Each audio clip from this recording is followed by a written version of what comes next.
What's up, YouTubers? This is Seer6 here, bringing you more Star Citizen content.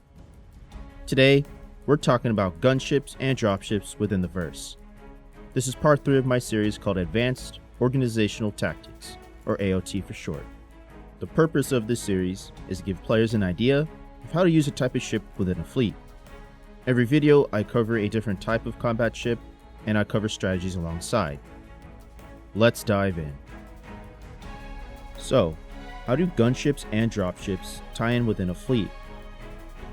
Well, personally, I'd say both ships are used for boarding, fleet escorts, and ground-based support operations, and here's why.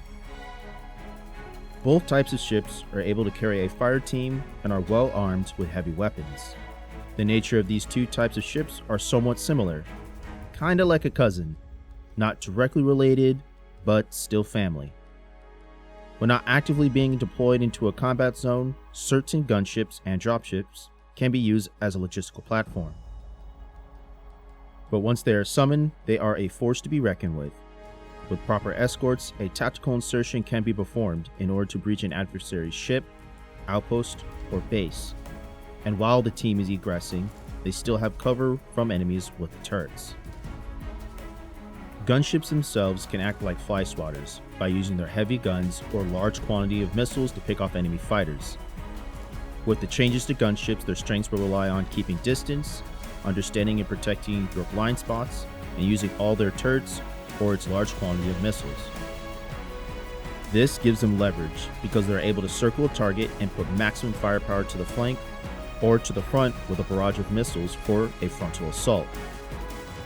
This also sets them apart from a traditional fighter because if they want to shoot you, then they will be welcomed with missiles or flak while they close the gap in order to engage you. Even in atmosphere, when it's too hot to bring in a dropship, a gunship could go where a traditional troop transport wouldn't be the best option for it. The ship can orbit at a safer distance and target threats before dropping off a small team. Gunships can also serve as an escort for ships of smaller size up to capital class vessels. Again, since flight characteristics will be different in 3.5, I feel like turrets in general will be more effective in both space and atmosphere. Gunships also allow you to diversify your troops amongst multiple ships. This is better than using one dedicated ship as a troop transport, or in other words, putting all your eggs in one basket. So having a gunship with grunts could be the saving grace if you lose a dropship.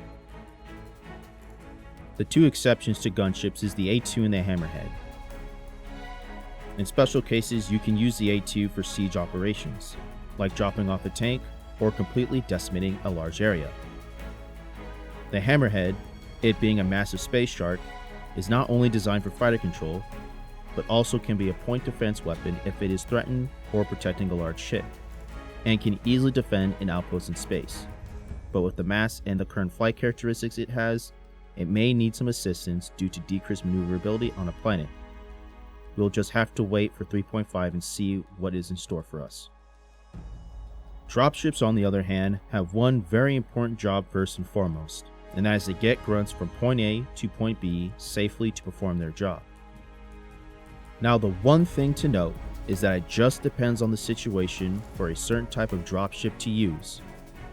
For example, if it's just a simple patrol mission, maybe the hoplite will be up for the job by dropping off troops and keeping the skies clear. A hoplite is a great multi-role ship for people who want to be able to dogfight, have increased range, and be able to insert troops into the field. Or for pirates, the hoplite can take out a cargo ship by disabling it with its heavy weapon package, and then have the grunts board the vessel. If you are trying to be a sneaky squirrel, then the prow will suit your needs. While forces are keeping the enemies occupied, you can have a task force ready to slip behind enemy lines to EVA to a ship, a space outpost, or infiltrating a planet base by getting closer compared to other dropships. And if you are assaulting a base, then the Valkyrie can bring troops and a vehicle into the mix to assist, and move the troops and vehicles as needed. Dropships can also provide loader protection for troops, but again, it just depends on the tactics you are willing to use. If you lose the dropship, then it will put a dent in your recovery plan when you're ready to pull troops out, making more gunships vulnerable to get the troops. Different dropships and gunships have their purposes. In the end, the more logical option will yield you the best results. Remember, both the Valkyrie and the Prowler have reduced range over the hoplite, so pilot planning will be necessary or having logistics on standby to aid the transports. If you want to know more about logistics, feel free to start a journey into my logistical series. Everybody has different ideas when it comes to both these type of ships. I personally want to hear your perspective.